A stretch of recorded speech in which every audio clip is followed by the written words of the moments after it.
안녕하세요. 박은정입니다. 지금은 2025년 4월 27일, 5월 20일 화요일입니다. 오늘은 주말에도 계속 남겼던 것처럼 몸이 안 좋아가지고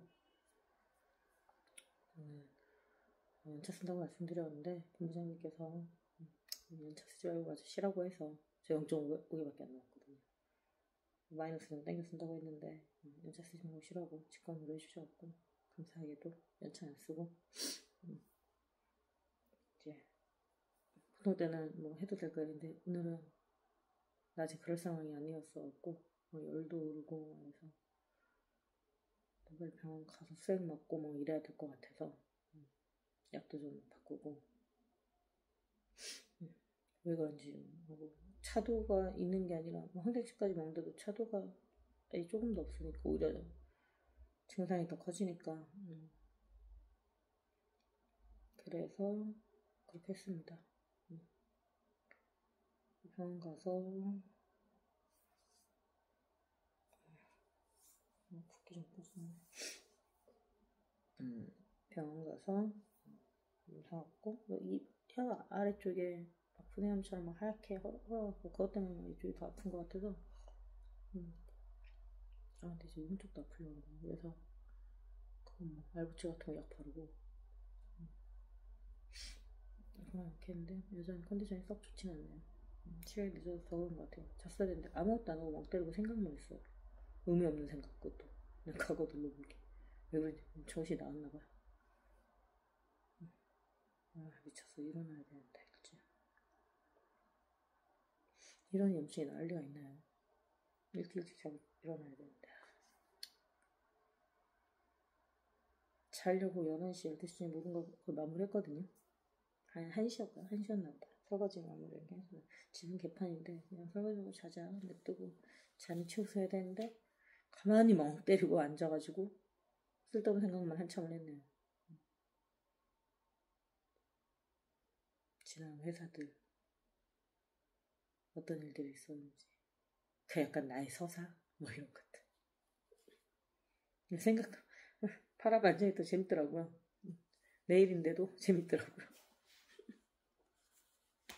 물론 제가 주인공이니까 제 생각 속에서는 그러니까 재밌겠죠.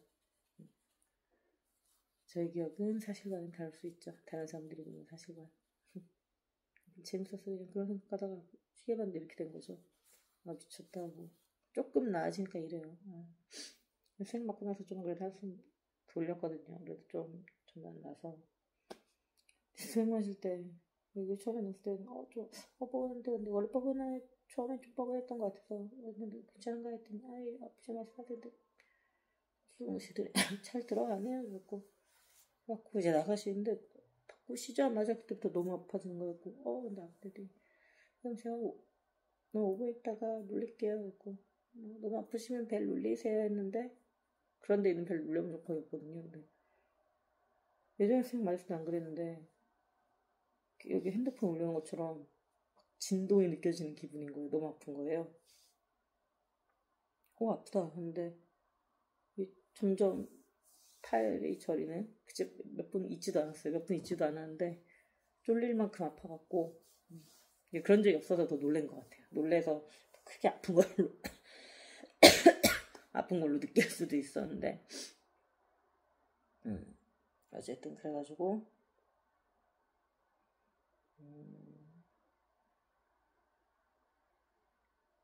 벨 눌려갖고 다른 분이 오셔가지고 빠르게 빼시더니 빠르게 빼시고 왜 이랬는데 속도가 너무 빠른 거 아닌가 했더니 막 그렇게 빨리 들어가니까 막 차는 느낌이라서 그 속도가 그렇게 빠르진 않대요.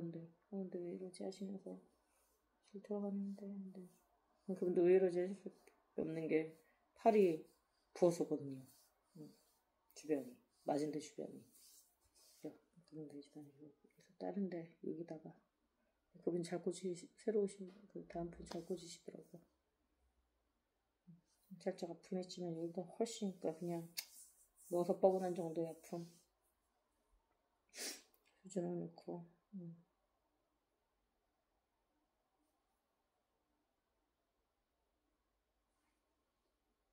그렇게 했습니다. 간염 접종, 예방 접종 맞아야 되나? 이렇게 주사바늘 많이 하려면 위험감이 뭐 한치 없던데. 주사바늘 많이 하면 조심해야 되는데. 저 수액 맞는 거 싫어하는데.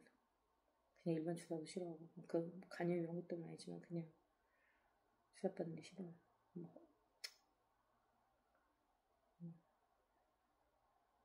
공포증 뭐 이런 것까지는 아닌데.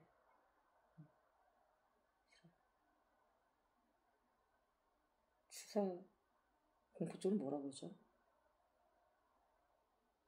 이렇게 막 이렇게 환공포증이라고 그러죠? 쌩 막 이렇게 거. 그걸 주사는 뭐라 그러지? 니들? 공포증 아닌데. 침공포증 아닌데. 뾰족한 거에 대한 공포증이 있었던 것 같은데 기억이 안 나네요. 요새 기억력이 하나도 없어. 쓸데없는 생각 안 해서 그런가. 왜냐면 막 연락 아프면서 내 세포가 엄청나게 파괴되고 있나 봐요. 기억은 진짜 감정들만 기억나고 단어도 이상적 부분들이 기억이 나잖아요. 아무튼 그래서 새로 오신 분이 다른 분이 잘 꽂아주고 가셨고 한 1시간 잘 맞고 왔고요. 네, 가서부터 힘드시겠어요. 이런 거는 모든 일이 신입 때나 아니면 경험이 많지 않을 때가 있잖아요. 다들 실수하고 혼나면서 크는 거고 그리고 다시 실수 안 해야지 이렇게 하면서 노력하면서 그래도 역시 스킬 차이는 어느 정도 연차가 쌓이고 경험이 쌓여야지만 스킬도 오르는 거니까 과정들이 있는데 다른 거는 그냥 회사에서 하는 일은 누군가한테 준다기보다 어떻게 보면 선배들이 또 해야 되는 일이기도 하니까 체크하고 키우는 것도 그냥 업무 하나인데 이런 거는 고객을 상대하다 보니까 환자를 상대하고 또 환자들은 또 되게 불안해하고 하니까 엄청 컴플레인 많을 거 아니에요.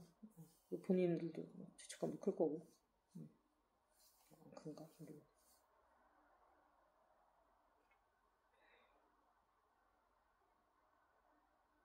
그래서 그 옆에 누워 계신 분도 저 뒤에 왔는데 처져 있었고 문을 못 받치고 말씀하시더라고요.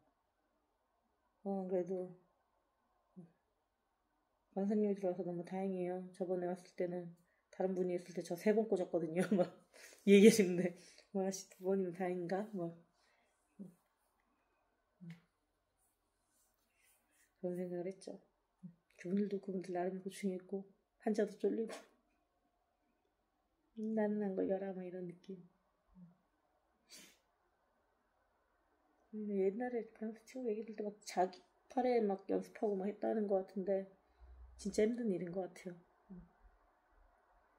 의사분들도 처음에 아무리 많이 수술 따라들어가고 보고 배워도 수술실에서 저도 있는 상태로 만약에 간단한 걸 한다 해도 수없이 연습하고 해도 그리고 베테랑도 한 번쯤 실수할 수도 있는데 그 실수가 생명이랑 연관되는 거니까. 근데 우리 회사 다니면서 아무리 잘해도 실수 단 한 번도 안 한 사람 없긴 하잖아요. 근데 그런 거 보면 진짜 좀 안타까운 것 같아요. 그 직업의 힘듦도 이해가 되고 그분들의 고충도 이해가 되고 의사분들의. 근데 또 이거를 환자 입장에서 생각하면 실수인 거잖아요. 살릴 수 있는 사람을 죽인 게 될 수도 있잖아요. 아니면 또는 후유증이 없어야 되는데 있을 수도 있고 이 사람 인생이 걸린 거죠. 가족들의 인생과. 그러니 사람이 실수할 수 있죠. 이렇게 넘어가는 거는 바느질했는데 흉터 조금 남는 거 이 정도는 넘어가 줄 수 있을 것 같기도 한데 그냥 바꿔 할 수는 있을 것 같은데 생명에 걸린 거는 아무리 이해가 돼도 쉬운 수술인데 죽었다 이런 거 뭔가 실수가 있었을 텐데 살다 보면 실수할 수 있지 할 수가 없죠. 내 자식이 죽고 내 부모가 죽거나 내 형제 자매가 죽으면 어떻게 해야 되는 걸까? 그렇다고 의사들한테 평생 죽어도 실수하지 마 이러면 어떻게 안 할 수가 있어? 그냥 의사가 없는 게 오히려는 거지. 그렇게 보면 의사가 없었을 때는 다 죽을 사람들이 의사로 해서 실수를 하더라도 훨씬 많은 인원이 산다라는 생각은 들긴 하거든요.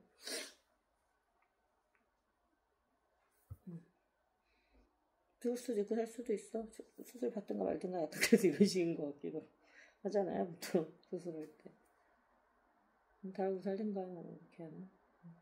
수술 최대한 안 하는 게 그래서 좋아 보이긴 하지만 안 된다면 대신 그렇다고 해서 그 실수들을 그냥 넘어갈 수도 없고 그렇다고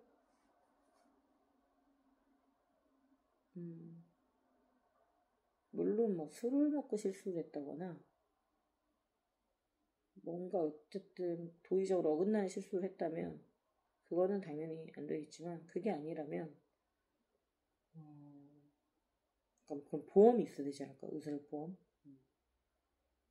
왜냐면 환자는 유가족 입장에서는 살려낼 수는 없더라도 병원의 확실한 사과와 그리고 보상이 어쨌든 받아야 되는 상황일 텐데 병원에서는 뭐 이름 따지고 못 때려보는 거지 어쨌든 과실 아니라고 막 우기는 거고 그래서 그냥 그런 보험들이 병원에 있어야 되지 않을까 하는 생각도 드네요. 병원에서 일부, 뭐 국가에서 일부 하든 의료과실이 발생하면 보험사도 의료과실이 아니라고 하려고 막 쓰겠지 또. 아이씨 그거 안 되는데 가뜩이나 의사들도 의료과실 아니라고 하려고 그러는데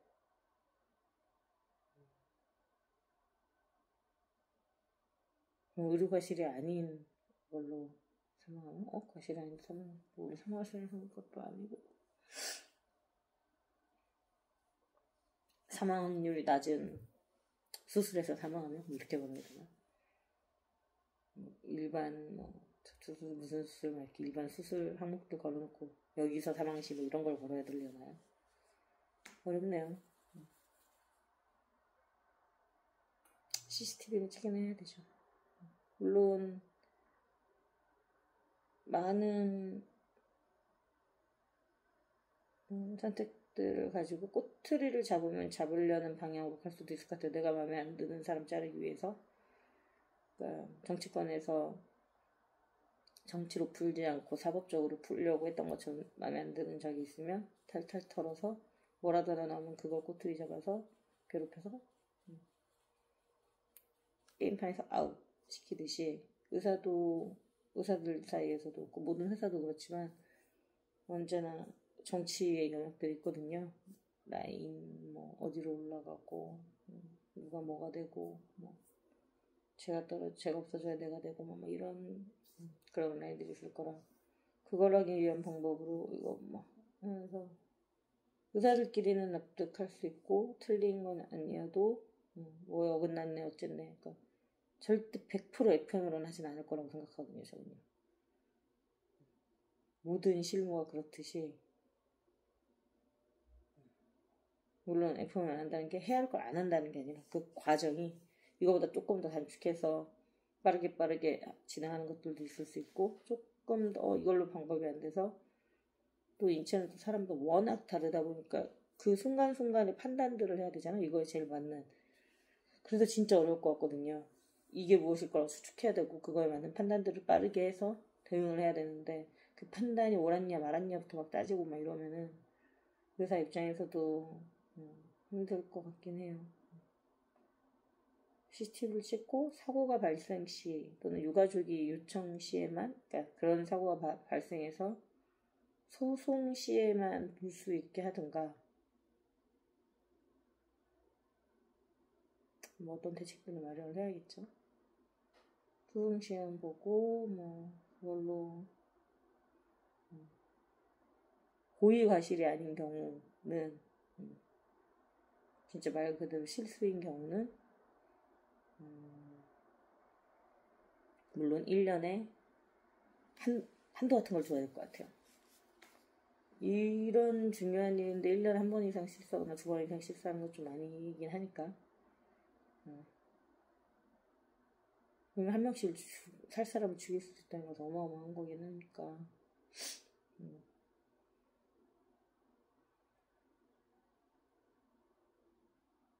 그거에 대한 기준을 좀 따로 주고. 그래야 되지 않을까. 그치, 이거보다 별의별 생각이 안 나.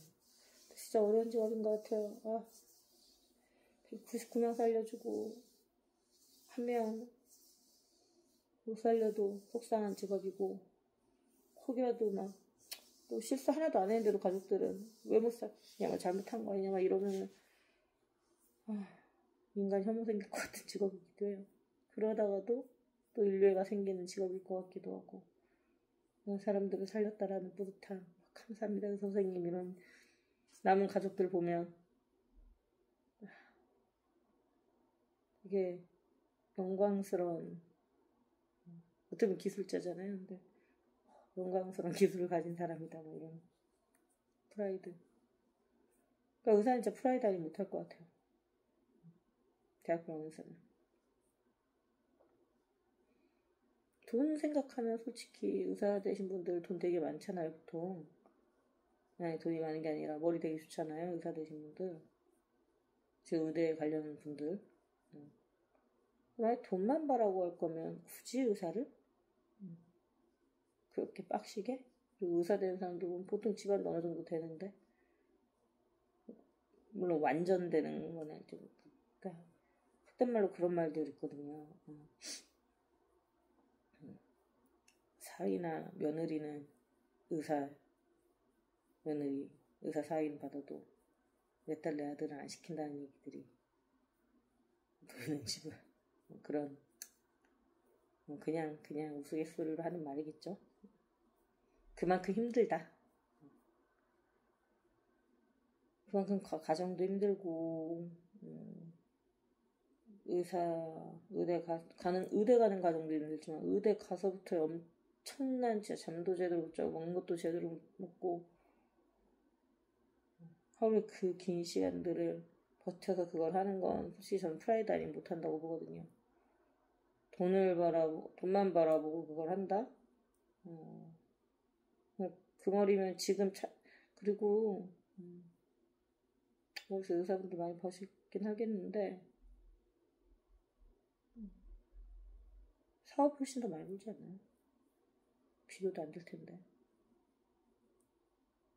의사라는 명예 뭐 이런 거 있을 수 있죠. 그러니까 의사라는 명예가 있으려면 의사가 명예가 있도록 존중받는 사회가 돼야 의사가 명예가 있는 거잖아요. 지금처럼 의사를 다. 저는 그래서 의사분들이 프라이드가 되게 강할 거라고 생각해서. 근데 물론 프라이드가 하고 현실적인 것들이 당연히 있겠죠. 돈도 많이 벌고 싶은 마음은 당연히 있겠지. 이 개고생하고 돈 조금 받고 싶은 사람이 누가 있어요. 대신 내가 합당하게 잘해서 열심히 하고 돈도 많이 벌겠다라는 건데 대학병원에서 빡시게 하고 개원해가지고 모르겠다. 물론 개원이나 뭐 좀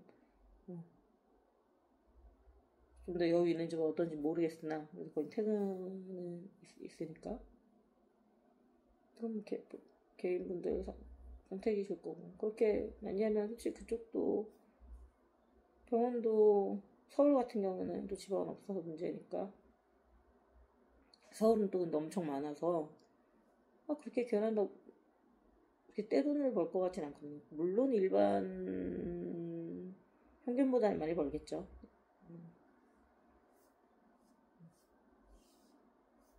근데 뭐 IT 대기업 가서 버는 수준 정도만 버시는 분들도 있을 것 같고 그것도 안 되는 분들도 있으려나? 물론 거기서도 잘하는 분들 기준이긴 하겠지만 그거보다는 많이 벌려나? 잘 돼요. 왜냐면 또 병원도 내야 되고 막 하니까 사람도 써야 되고 순이익 따져보면 그 월급 이런 거밖에 못 거라서 온리 돈 때문에 그 시간을 버틴다고 보기엔 저는 어렵다고 봐요. 그리고 나름 의사에 대한 왜 드라마에서 많이 보잖아요. 멋있게 그런 부분들을 보면서 꿈꿔온 것들도 있을 거고, 의사라고 말할 때 프라이드도 있을 거고, 의사라고 말할 때 그러니까 그 명예도 있을 거고, 의사로서의 사람을 살리는 직업이라는 프라이드도 있을 거고. 그래서 예전에 의료 대란 할 때, 정부랑 싸울 때, 물론 모두가 의사를 느꼈고, 저도 의사분들의 태도는 마음에 들진 않았지만, 근데 선빵을 저렇게 날려놓고 니 태도 너 방금 나한테 쌍욕했어 뭐 이러는 건 좀 이상한 것 같긴 해서 선빵을 좀 잘못 날린 것 같아요. 차라리 막 설득하는 과정을 계속, 물론 그 전 정부에서 설득했다가 안 됐지만, 훨씬 적은 정원인데도 안 됐지만, 그런 과정들을 또 이번에 쭉 보여주고, 그렇게 해서 점점 더 대화를 하고 해도 안 되는구나를 빌드업을 하고, 그렇게 가야 된다. 왜냐면 예우자는 그냥 밀리겠다 툭 발표, 그건 진짜 해보자는 거죠. 솔직히 말씀드리면 제가 만약에 의사였고, 그리고 의사로서 되게 프라이드를 갖고, 그리고 프라이드를 가졌기 때문에 그 개고생을 하고, 솔직히 그냥 개원이 하기 전에 뭐라고 해야 되나, 전공이? 전문의 따로 하는 전공인가요? 전공이 그 시간 동안에는, 그 긴 시간 동안 회사에서 받는 웬만한 애들 연봉도 안 될 거란 말이에요. 근무 시간 엄청나게 많은데. 주 몇 시간이었더라? 52시간이 아니었는데, 개면하는데. 그럴 법도 한 게, 총 배워야 되는 시간이 있는데, 그렇다고 그걸 기간을 막연하게 늘리면, 그것도 안 좋을 거고, 전공이. 되게 늦게 전문의를 따야 되는 거잖아요. 그 시간을 다 채우려면. 그렇다고 시간을 줄이기에는 너무,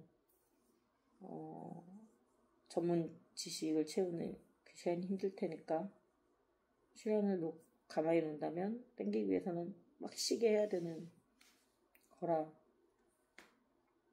제가 회사로 쳐도,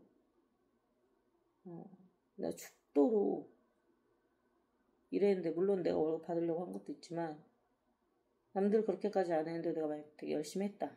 그러면, 내가 더 열심히 했다면, 진짜 잘해보려고 살려보려고 아둥바둥하고, 그냥 대충 하는 사람들인데 막, 정말 나름 사명감을 가지고, 그렇게 최선을 다했다면, 돈을 나중에 개원을 하고 싶은 사람도 있고, 아닌 사람들도 있을 거 아니에요. 근데 그냥 나를 어떠한 존중도 없이 그냥 까라면 까듯이, 내가 너 대통령에 너 좀 넣어, 니들이 뭔데, 약간 이런 느낌으로 이렇게 밀고 들어오면, 그래? 나 없이 잘해봐, 우리 없이 잘해봐. 근데 감정적이다라고 할 수 있겠지만, 저는 세상 모든 일들은 다 감정적이라고 생각합니다. 사람과 사람들이 하는 일이라서. 빈정상인데 무슨 말을 해요? 빈정상인데 말을 듣게 하려면 엄청난 힘의 차이가 있든가, 엄청난 이득을 줘서 해도 안 듣는 사람들도 있어요. 그거 필요 없는 사람들도 있어서. 그냥 빈정상이 어떤 것도 안 통하는 사람들도 있어요. 아쉬운 게 없는 사람들은 그럴 수 있고. 근데 그게 아니라면 그럴 만큼 어마어마한 혜택을 주면서 빈정상하게 하든가 해야 되는데, 불이익을 주면서 빈정을 상하게 한다? 그러려면 한쪽이 엄청 아쉬워야 돼요. 나 여기 아니면 아무것도 못하는데, 막 이런 거 주소 날 자르면 어떡하지, 큰일이네, 막 부들부들 떨고 있고. 이 정도 해야 빈정상하게도 안 나가는 거지. 괴롭고 치사해서 붙어있는 거지. 그리고 이번에 또 교수님이랑 싸움이 다른 게,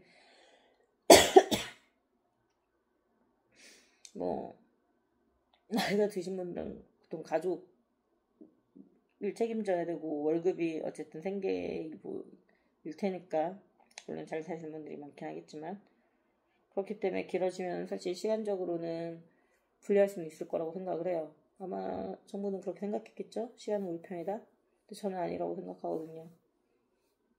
한국인들은 대체적으로 아마 결혼 전인 미혼인 친구들이 많을 거고 무대를 간 친구들은 확률적으로 퍼센티지로 좋은 집안인 경우 부모님이 버틸 여력이 되시는 분들이 많을 거고 물론 아닌 친구들도 있겠죠. 근데 일부일 거라고 생각하고 근데 그 일부인 사람들이 돈이 필요해서 또는 사명감에 나오는 거를 같은 의사들이 비난하고 반대하는 거는 바람직하지는 않은 것 같아요. 근데 솔직히 저라도 비난하고 싶긴 할 것 같아요. 그렇게 우리 직군 자체를 무시하는 저 상대와 그게 문재인 정부든 윤석열 정부든 개인적으로 문재인 정부는 무시하진 않았다고 생각해요. 그냥 끝까지 대화를 해보려고 했으니까. 아예 처음부터 딱 그냥 못 받고 타협 없다고 들어간 그냥 싸우는데 나만 살겠다고 거기 있으면 근데 그게 사명감일 수도 있고 환자를 살려야 한다는 근데 저는 아마 생계가 큰 분들도 있을 거라고 생각을 하고 그냥 모두가 동일한 환경은 아니니까 그 시간이 급하신 분들도 있고 또는 나 하나쯤이 하시는 분들도 있을 거고 그냥 빠르게 넘어가고 참여하고 저거는 저거대로 마디들 파업하니까 어떻게든 되겠지 이렇게 생각하시는 분들도 있고 다양한 분들이 있긴 하겠죠. 근데 어떤 선택을 했다고 해서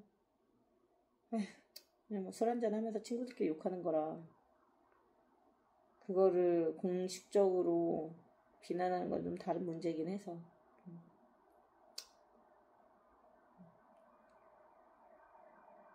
환자들 물론 국민분들은 환자 생각하면 의사분들 다 그러고 있어야 되죠. 근데 국민분들은 그러다 니네가 의사니 하는데 그러려면 의사라는 걸 특별한 직업으로 보고 있다는 거잖아. 그래야지만 그렇게 따질 수 있는 거잖아. 그러고도 네가 의사냐라고 할 수 있는 의사는 생명을 살리기 위해 최선을 다해야 되는 거 아니냐. 되게 숭고한 직업으로 인식을 해주시는 거잖아요. 그럼 숭고한 직업이면 그거에 맞는 존중이 해야죠. 그 존중을 하지 않은 쪽을 먼저 비난하는 게 전 맞다고 생각해요. 근데 존중을 했는데도 존중하고 계속 이야기를 하고 하는데도 너무 끝도 없이 한쪽이 말도 안 되는 요구만 한다면 그때는 비난할 수 있죠. 근데 싸우려면 이렇게 싸우면 안 되지. 정부도 이렇게 카드는 만들어놨어야죠. 이렇게 들고 나올 때 그냥 국민들을 몸빵 세워서 하지 말고 응급의료 다 마비시키고 그냥 죽을 사람 죽고 운이 나쁜 애하고 뺑뺑이 돌리다 죽고 이렇게 생각하고 자기랑 상관없다고 해서 이렇게 하시면 안 되고 이렇게 할 때 이 카드로 하고 이럴 때 할 때 이런 걸 대비해서 예를 들어 군인을 늘려놨든 뭘 했든 아니면 지역이 또 다른 걸 했든 뭐든 아니면은 간호사가 일부 뭘 할 수 있는 그 예전에 무슨 법도 있었잖아요. 거부권 쓴 거. 그런 부분을 일단 열어놓고 차근차근 빌드업해서 완전 빵 터지지는 않게. 그래서 이대로 돌아만 가면 5년이든 10년이든 병원 버틸 수 있다. 약간 이런 느낌 힘들지 않으면 버틸 수 있다. 그리고 뭐 그에 맞는 뭐 돈을 지급하겠다 라든가. 그래서 장기까지 버텨도 국민들이 피해는 보지 않을, 물론 조금 더 기다려야 되거나 아니면은 뭐 이래도 안 볼 수 있게 어떤 다른 부분에서의 무언가들을 차근차근 준비하고, 그러고도 말이 안 통했을 때, 그리고 저렇게 어쨌든 파업이라는 극단적 선택을 했을 때, 사실 의료진은 파업한 것이 안 좋긴 한데, 왜냐면 돌이키고 난다고 해서 돌아가신 분들이 돌아오는 게 아니기 때문에. 그러니까 의료인분들도 파업을 내긴 하지만 실제로 하신 경우는 그렇게 원래 많지 않았는데, 안타깝긴 해요. 돈 때문에 그러냐 막 이렇게 욕은 하긴 하는데, 돈도 돈인데 일단 기분 나쁘게 해버렸잖아. 그리고 완전 돈밖에 안 밝히는 막 의사 나쁜 부분들만 막 기사로 엄청 때렸고, 그렇게 그런 이미지로 만들어 놓고 니네가 그러고 네 의사냐라고 말하는 거 자체는 전 모순이라고 생각해요. 의사를 나쁜 집단이라고 해놓고 그 의사는 미안하죠. 존중해주고 그 다음에 네가 의사냐 해야 되는데,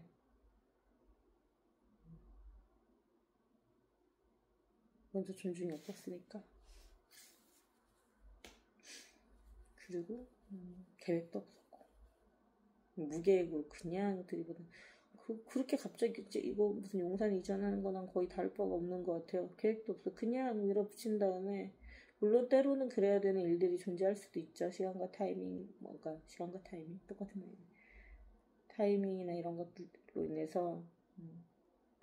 근데 이거 지금 당장 안 한다고, 그래서 어차피 지금 하지도 못할 거 이렇게 얘기해가지고 지금 뭐 미래에 당장 큰일 날 것처럼, 뭐 지금 당장 안 하면, 오늘 안 하면 당장 큰일 날 것처럼, 올해 안 하면 당장 많은 일들이 일어날 것처럼 그 난리를 치고 해내지도 못하고, 지금 그 10년 뒤 20년 뒤에 지금 죽지 않아도 됐을 분들을 돌아가시게 만들면서 어떠한 대비책도 없이 이렇게 저질러 놓고, 저는 의사 증언해야 된다고 생각은 하거든요. 근데 서울에 더 모이는 게 아니라, 의사 자체가 아니라 지방의 의사들이 배치가 돼야 된다고 생각하고, 그 다음에 필수 의료들, 저도 그런데 잘은 몰라요. 그래도 막 소아과 막 없어지고 산부인과도 많이 없어지고, 그다음에 뭐 외과 쪽이나 막 이런 데를 많이 없다고 막 하니까, 그런 부분들 힘은 드는데 돈은 뭐 안 되거나 뭐 어쨌든 그런 부분들을 좀 많이 지원을 국가가 해주거나 뭐 하는 방향을 해서 그쪽으로 할 사람들에 대해 한해서 뭐 일 늘려야 되나? 그건 불가능하겠죠. 그냥 하면서 해야 되니까.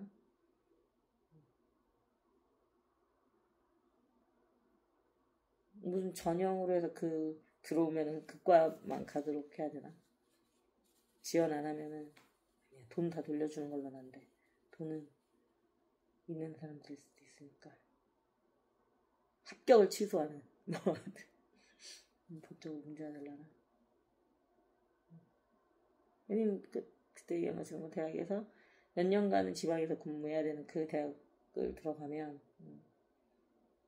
그런 조건들을 걸고 좀 늘려서, 왜냐면 지금 당장 늘리면 수업 그만큼 늘려버리면 수업할 수 있는 공간 이런 것도 다 문제인데, 과감한 드라이브는 필요하지만 그렇게 과감하게 하려고 했으면 준비가 돼 있었어야 됐어요. 차근차근 빌드업 딱 쌓고 빵 해서 그 다음에 그래 버틸려면 버텨봐, 이 정도가 됐어야. 그러면은 그래서 국민들의 피해가 최소화됐으면은 응원했을 수도 있을 것 같아요. 그래 한 번쯤은 너무 끌려다니지 말자 뭐 이런. 그전부터 솔직히 의사분들 하실 때 국가에 절대적으로 필요하신 분들이라는 거를 본인들도 알고 있기 때문에 그렇게 하실 때 좀 꼴보기 싫은 것도 있었으니까 그냥 준비 잘해놓고 그렇게 했다면, 그래도 준비 잘해놓고 했어도 먼저 설득을 많이 했어야 돼요. 설득 쭉 하고 그 과정들이 없으면 그냥 힘으로 그냥 눌렀다는 거니까 충분히 설득하고 충분히 협의한 다음에 시간이 걸리더라도 그 다음에 그것들을 계속 방송에서 뭐 하든가 아니면 공개 토론을 하든 뭘 하든 해서 여론도 빌드업을 하고 싹 다 빌드업을 한 다음에 드젠터는 빵이 쉽진 않겠지만 잘 준비해서 했어야지. 하려면 최소화 했어야지. 저는 이게 걱정인 게 이렇게 되고 나면 평생 의사가 되려고 미친듯이 달려온 것밖에 없고 멈춰서 돌이켜본 적도 없을, 생각해본 적도 없을 분들이 이게 갑자기 다 멈추셨잖아요. 그럼 모든 조건이 다시 돌아온들 한들 생각보다 안 돌아오시는 분들도 꽤 될 것 같아요. 그 많은 분들 중에 진짜 다 적성이 맞았을 리도 없을 것 같고 과연 내가 이게 살고자 하는 길이 맞았나? 또는 나는 존경받고 존중받고 싶어서 의사가 됐는데 이렇게까지 욕을 먹어서 이 길이 맞나? 회의 드시는 분들도 많을 것 같고 그냥 이렇게 할 거면 그냥 딴 나라 가자. 또는 아니면은 그래 어차피 돈만 밝히는 사람이라는데 그냥 돈만 밝히고 돈만 버는 쪽으로 가자. 당장 그냥 뭐 하자. 뭐 이렇게 생각할 수도 있고. 근데 여튼 여러모로 매우 악수였다고 생각합니다. 5시가 넘었네요. 오늘 한 3분만 하고 끝날 줄 알았는데 별의별 얘기를 다 했네요. 이 하나로 시작된 의료 대란에 대한 제 의견까지 나왔어요. 저도 잘은 모릅니다. 그냥 제가 아는 한에서 제 의견을 말씀드린 거긴 해요. 또 다른 여러 가지 제가 모르는 그런 것들 데이터나 이런 정보를 취합하면 또 생각이 바뀔 수도 있겠죠. 제가 아는 한 뭐 그냥 신문에서 주워들은 거 정도를 가지고 하는 거니 어쨌든 성공을 못 시켰으니까 빌드업도 잘 못 시킨 것 같고 빌드업이 죽으면 안 돼. 저도 처음부터 때리는 느낌은 아니었어야 되는데 윤석열 정부의 실책이 많다고 생각은 하지만 그래도 의료 문제 같은 건 풀어주면 땡큐라고 생각했거든요. 그리고 그런 걸 풀기에는 트럼프나 윤석열 같은 스타일의 대통령들이 잘 통할 것 같긴 했어요. 왜냐면 협상하기 진짜 좋은 캐릭터들이시잖아요. 진짜 저 사람 그냥 진짜 막 지를 것 같은데? 이런 느낌을 준다는 건 협상에서 사실 되게 유리한 조건이니까. 근데 그런 분들이 원래는 대통령이 되기 쉽지 않죠. 국민들이 볼 때는 뽑아주지 못할 이유니까. 또라이 이펙트라고 해야 되나요? 뭐라고 하나? 그런 것들이 협상에선 잘 먹히지만 그런 사람을 대통령 뽑아주기는 어렵기 때문이라고 생각하지만 지금 미국도 우리나라도 그랬었으니까 우리나라는 아닌 척하고 했는데 보니까 그랬고 트럼프는 처음부터 그렇게 했는데 뽑아줬고 어느 쪽 국민들이 더 이상한 건지 모르겠으나 근데 그래서 협상하기엔 사실 되게 좋은 캐릭터라 그러니까 밀어붙이기에는 좋은 캐릭터라 이런 의대 증원처럼 좀 필요했던 것들 근데 그것도 너무 제대로 뭘 안 해놓고 막 해서 결국 늘어났어도 문제였을 거라는 생각은 들어요. 다 서울로 올라오려고 할걸요? 10년 뒤에라도. 다 연구가 이쪽인데. 그럴 때는 진짜 반드시 몇 년 동안 뭘 해야 된다 이런 제안을 걸고 학교를 만드는 게 나을 수도 있고 아니면 그런 전형을 따로 만드는 게 나을 수도 있고요. 그러지 않는다면 어렵겠죠. 거주 이전의 자유 뭐 이런 것들 문제가 되는지는 모르겠으나 잘 안 되도록 잘 풀어나가서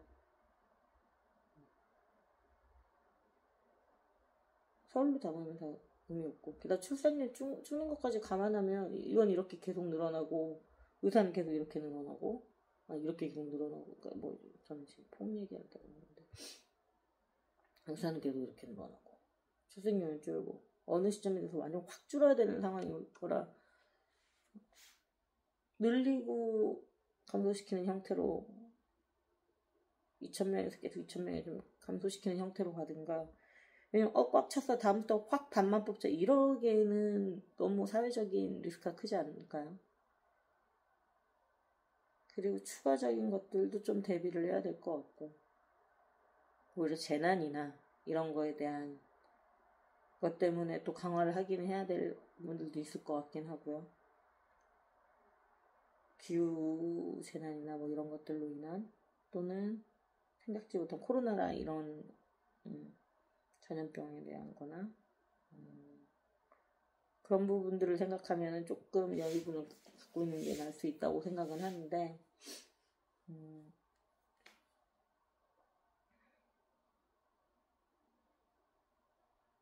대학병원에 계신 분들이 많아져야 할 터인데.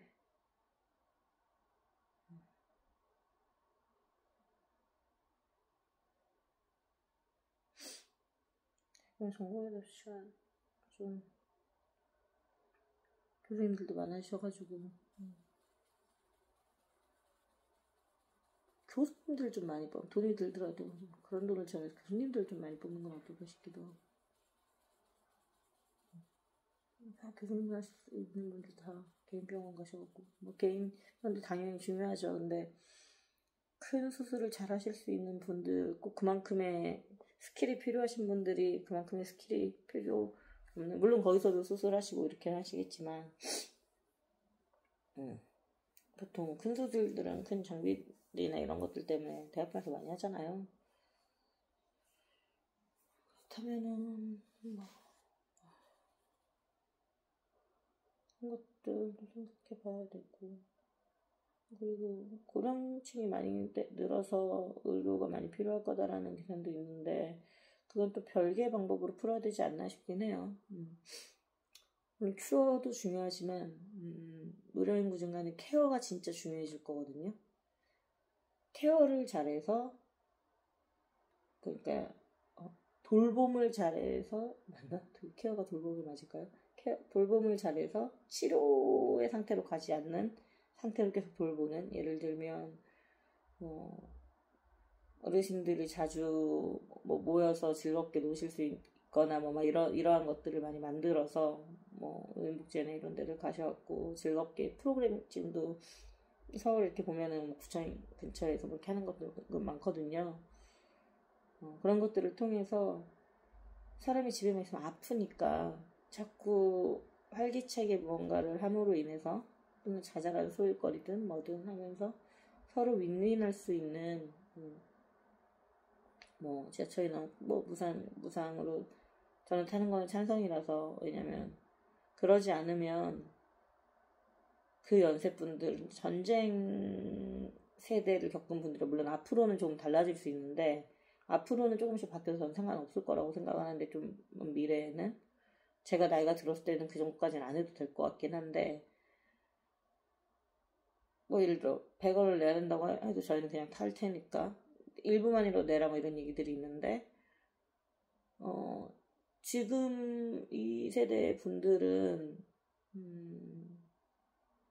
그 내시긴 하기 좀 그래도 진짜 그것도 이제 그거 낸다고 하면 뭐 하려고 가 뭐 이렇게 하시니까 차라리 그냥 전철 여행이라도 하시게. 대신 전 반대로 이제 출퇴근 시간대는 타시려면은 네, 뭐 그분들도 출퇴근을 하실 수 있으니까 못하게 하면 안 되는 거고요.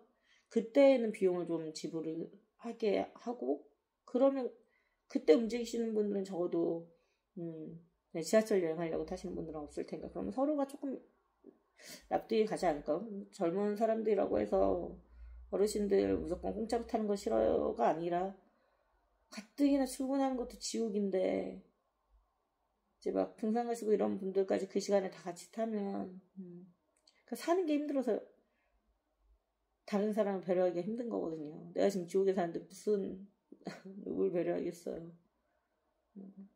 그럴 거라 저는 사실 늦게 출근하고 늦게 퇴근하고 해서 그런 걸 지역적으로 잘 안 타긴 하지만, 그런 부분들을 조금 여러 가지를 잘 조율을 해갖고 하면 좋을 것 같다는 생각도 들어요. 힘든 시간들을 중에서 지금의 대한민국을 있게 만드신 분들이라서 저는 예우해드리는 게 맞다고도 생각하고, 뭘 했냐 뭐 이렇게 할 수 있지만 그분들 전쟁 중에 세대시거나 전쟁 일제강점기 시대부터 계셨던 분들이고, 그 척박한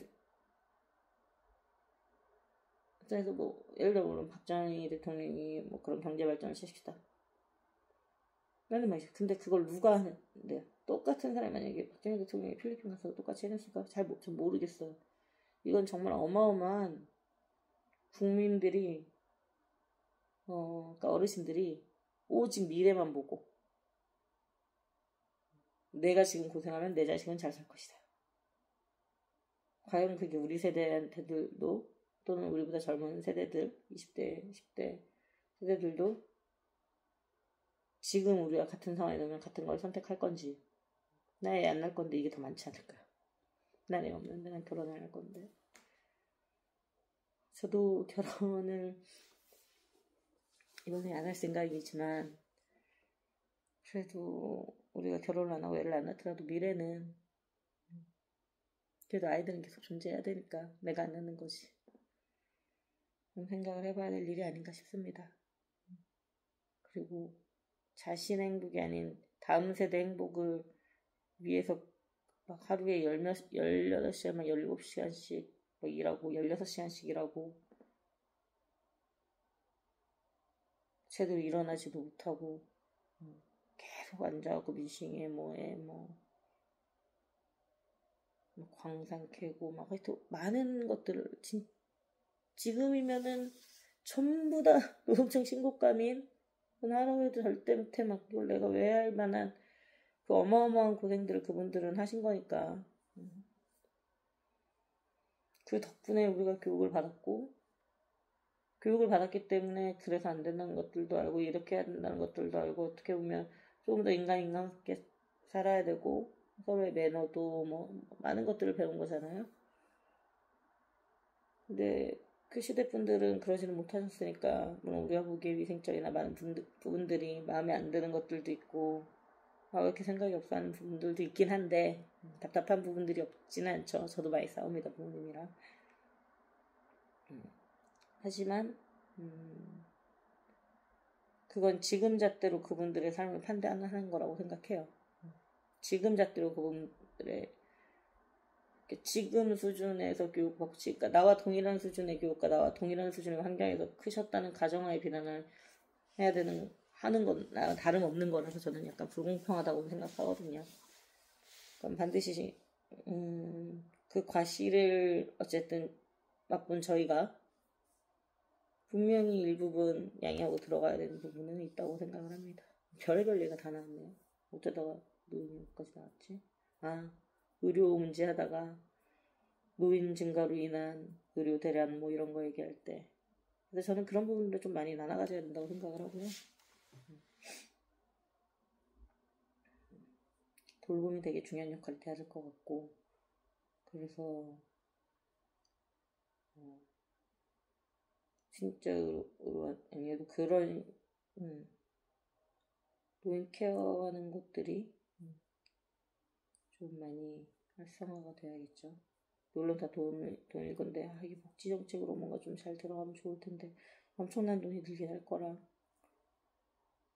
근데 추후에는 꽤 많은 일자리가 정말 근데 저는 아주 멀진 않았다고 생각하거든요. 정말 많은 일자리들이 AI로 대체되긴 할 거예요. 물론 또 그만큼 더 많은 회사가 생길 수도 있긴 해요. 예전에는 직원 10명 고용해서 뭐 이거 뭐 하나 해보려고 해도 뭐 최소한 20명, 30명 고용해서 해야 됐다면 뭐 각 파트 베테랑들을 뭐 한두 명씩만 고용해서 하고 나머지는 AI 이용해서 검수하고 하는 수준으로도 가능하니까 회사를 차리는 게 조금 더 수월해져서 조금 더 아이디어를 갖고 있던 사람들이 조금 더 창업을 시작하기 조금 더 좋은 시기가 될 수도 있다는 생각도 들고 그래서 회사가 더 많아질 수는 있겠지만 근데 그때 필요한 그 극소수의 인원은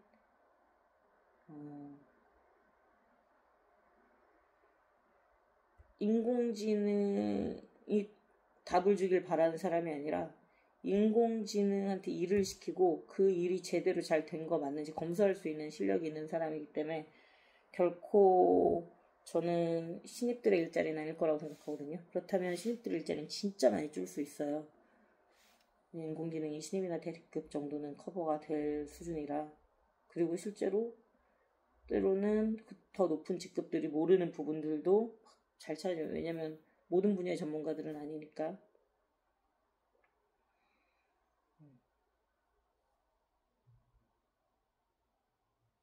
그래서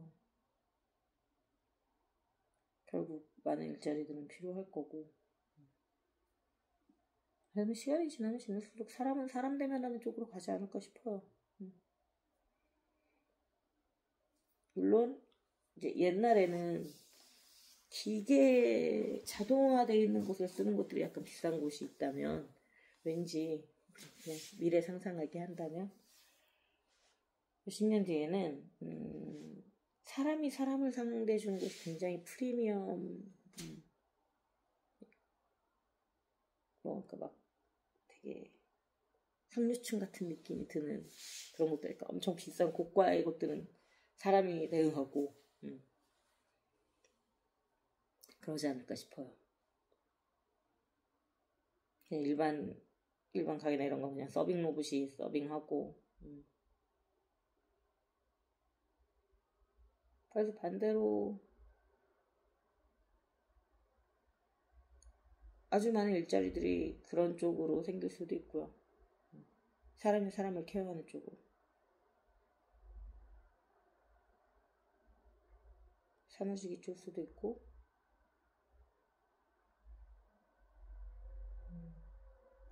각 회사의 직원 수는 줄지만 회사 수가 증가할 수도 있고 근데 걱정은 이러나 저러나 그 회사를 젊은 친구들이 많은 아이디어 갖고 회사를 차리면 좋을 것 같긴 하고 그러지 않는 한 젊은 친구들 일자리가 그쪽에서는 늘긴 어려울 것 같아요. 솔직히 말하면 저희들끼리도 이제 챗GPT나 몇 가지 이제 써보면서 그런 이야기들 하거든요.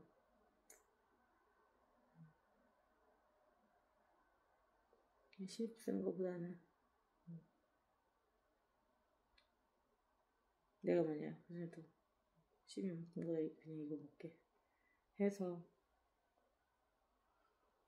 컴퓨터 잘 만들고 어차피 자세히 설명해야 됐거든요. 신입한테 정할 때. 다만 익숙해진 신입보다는 좋지 않죠. 주니어들보다는. 근데 신입이 다 잘하는 건 아니니까. 잘한다는 게 처음부터 잘한다는 게 아니라 가르쳐준다고 잘 따라오는 것들도 아니고 것들이 그 사람들을 말한 건 아니에요. 그런 가르쳐준다고 다 잘할 수 있는 것도 아니고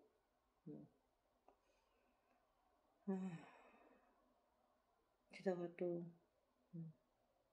안 하려는 친구들도 많아서 우리는 꼰대라고 욕먹는 세대이기 때문에 우리 세대한테서는 까라면 까라하고 그렇게 크고 머리에 올라가니까 꼰대여서 아무 말도 못하고 저는 그냥 근데 말해요. 꼰대로 보든 말든.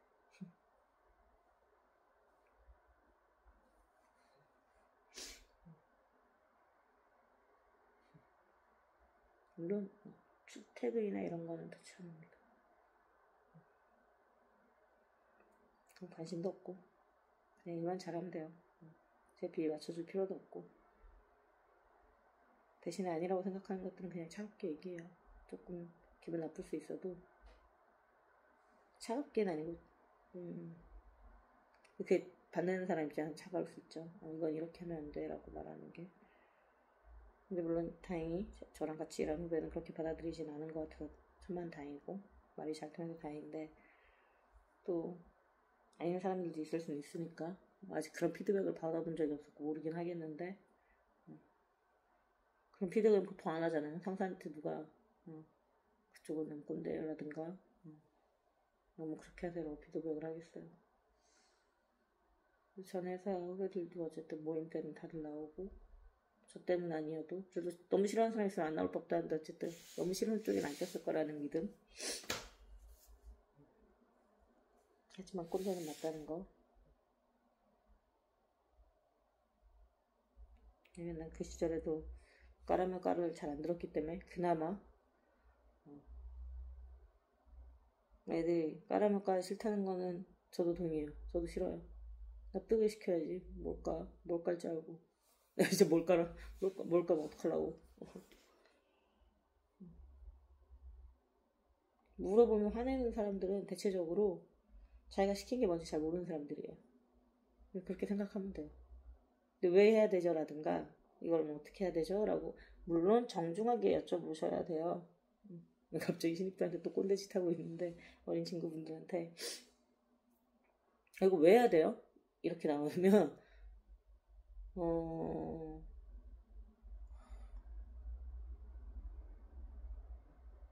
솔직히 저는 그런 투의 사람들과는 일을 하고 싶진 않아서 설명해주고 해고하고 싶긴 해요. 저한테 권한 있으면은 잘 설명해준 다음에 왜 해야 되는지 다 잘 설명해주고 물론 한 2번 정도는 경고를 할 수는 있어요. 대화의 태도에 대해서 좀 더 정중해 줬으면 좋겠다. 서로 우리 존경은 못해도 존중은 하자.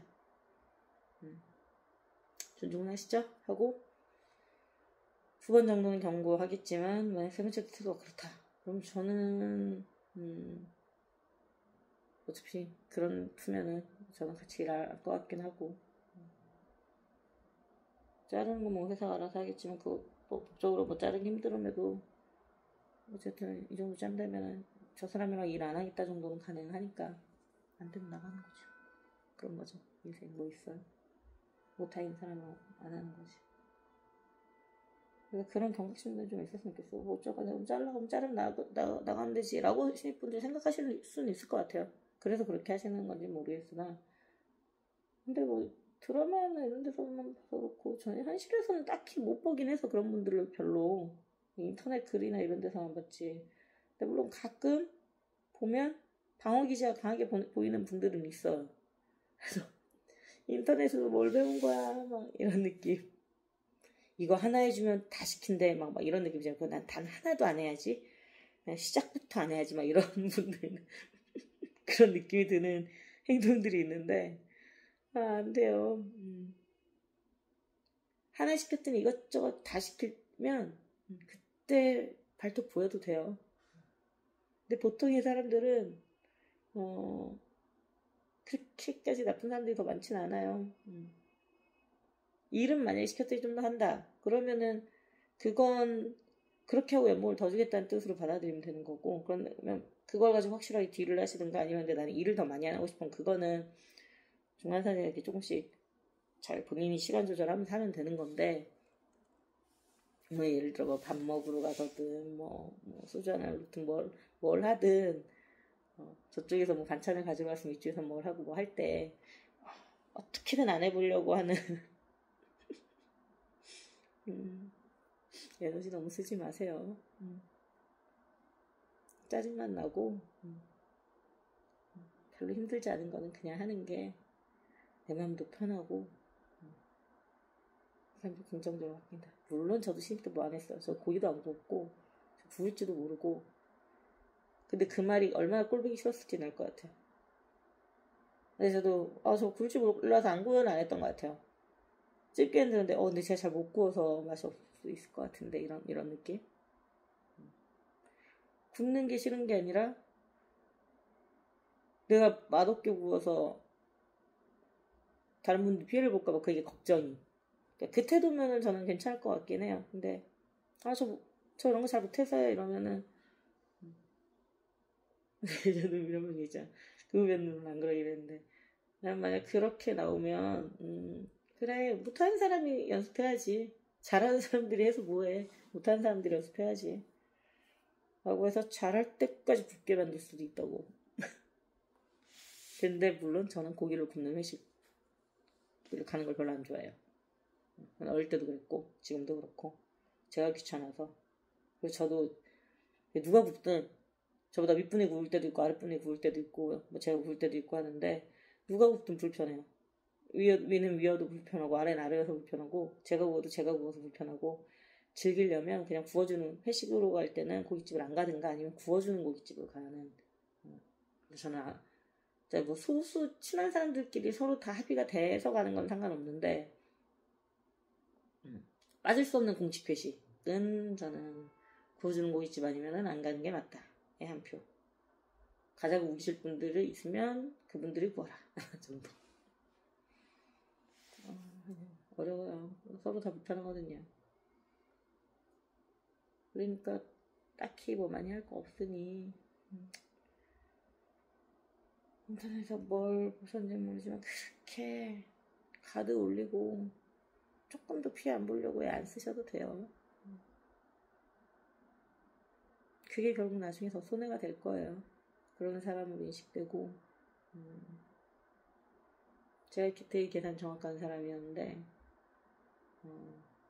내가 걔네들한테 물론 좀 특이 케이스 때 말했지만 지가 잘못했을 때 말했는데 손해 좀 보라고. 근데 그게 제 인생에 되게 좋은 깨달음이었던 것 같아요. 한 시간 남았다. 근데 생각보다 많은 얘기를 했네요. 이대로 출근해야겠어요. 밥 먹고 약 먹고 이대로 출근하고 일찍 퇴근하든가 해야겠다.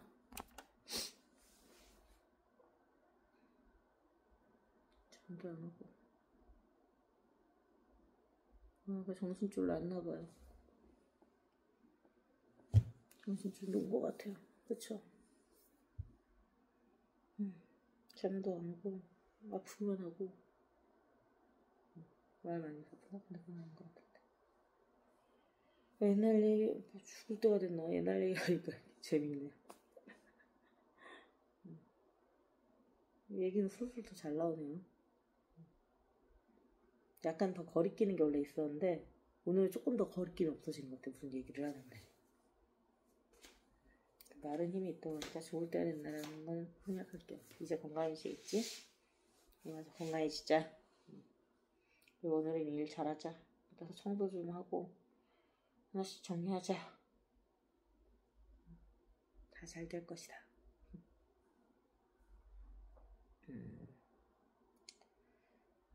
나 되게 많이 하고 1시간 넘어서 최장 기간인 것 같아요. 최장 시간? 최장 녹화 시간.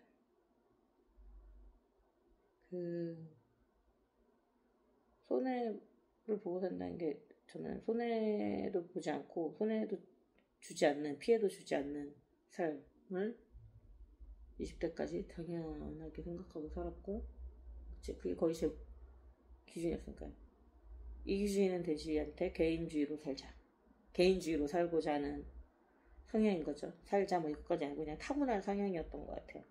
저 어릴 때부터. 제 시대는 개인주의가 그렇게 강한 시대는 아닌데 저희 때부터 조금 개인주의가 생기긴 했다곤 하지만 그래도 엄청 저희 때는 결혼도 거의 다 하고 제 세대에는 제가 좀 특이한 케이스인 거거든요.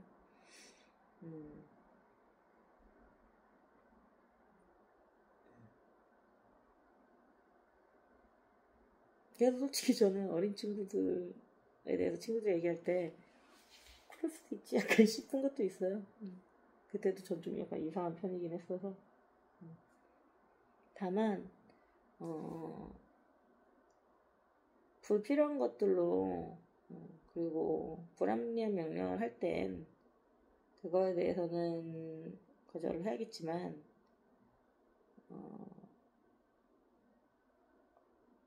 결국 이거는 혼자 있는 건 아니기 때문에 공동체 생활 속에서는 이걸 꼭 내가 외에도 n분의 1로 나눠서 해야 되는 경우들이 있어요.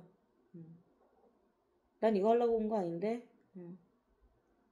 근데 그게 진짜 뭐 한번 딱 시켰더니 그런 말 하면 그 정도 얘기하려면 진짜 본인 아니면은 이회사 안 돌아가게 할 수 있을 정도 실력이 있거나 그런 거 아니면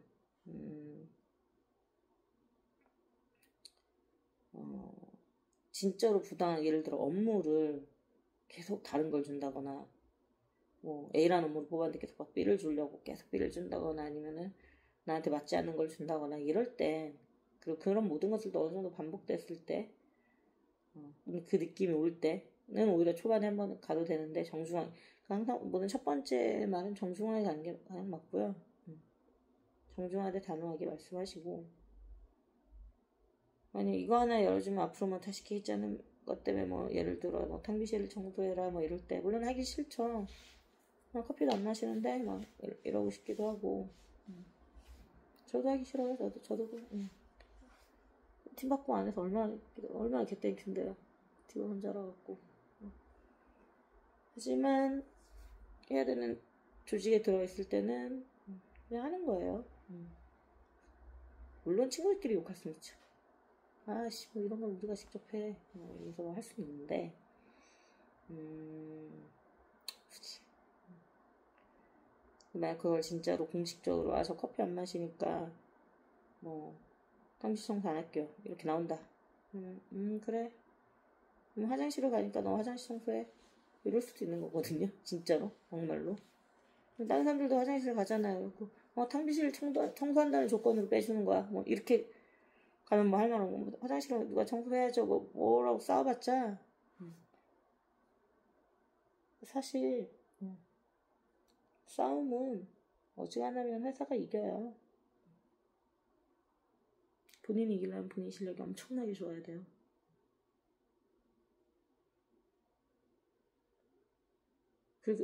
그러면은 근데 그 정도 실력이면 그런 거 시키지도 않아요. 물론 전체가 다 해야 돼서 해야 될 수는 있겠지만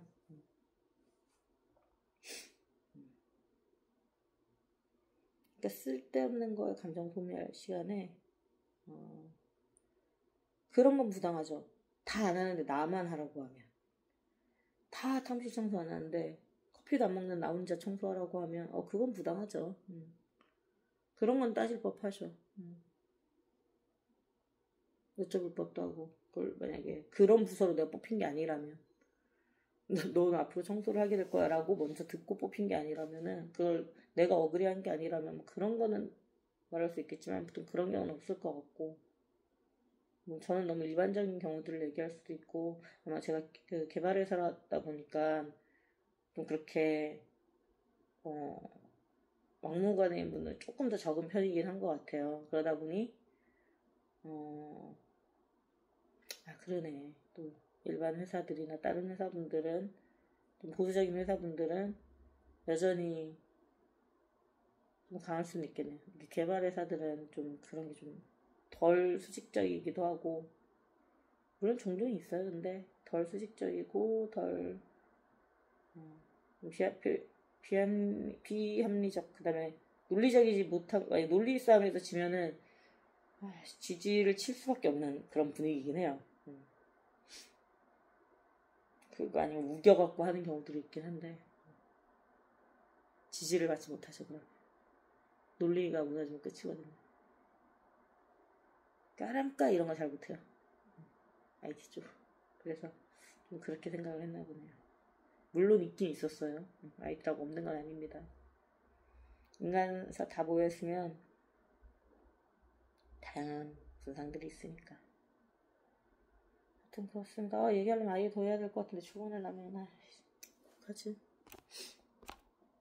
5시 36분 6시 36분까지 밥을 먹고 샤워하고 7시에 출근해서 8시에 출근할까. 저 안 자고 가도 쓰러지지 않겠죠? 건강이 저라야 갔다 일찍 와야겠네요.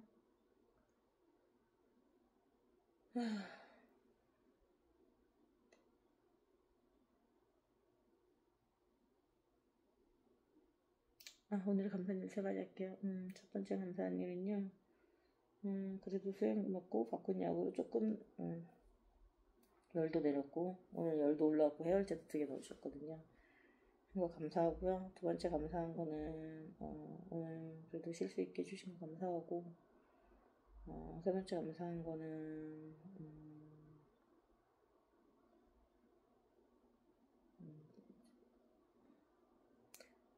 이렇게 말도 안 되는 소리들 막 하고 지금 오늘 제가 말한 거는 진짜 어떻게 보면 그냥 지금 내키는 대로 말한 거라 생각한 게 좀 짧을 수도 있고 근데 그걸로 해서 누군가 상처받지 않았으면 좋겠는데 감사하게도 아무도 보지 않아서 그거 감사합니다. 조회수가 계속 0이거든요. 이럴 땐 또 이런 게 감사해요. 그러면 안녕히 주무세요.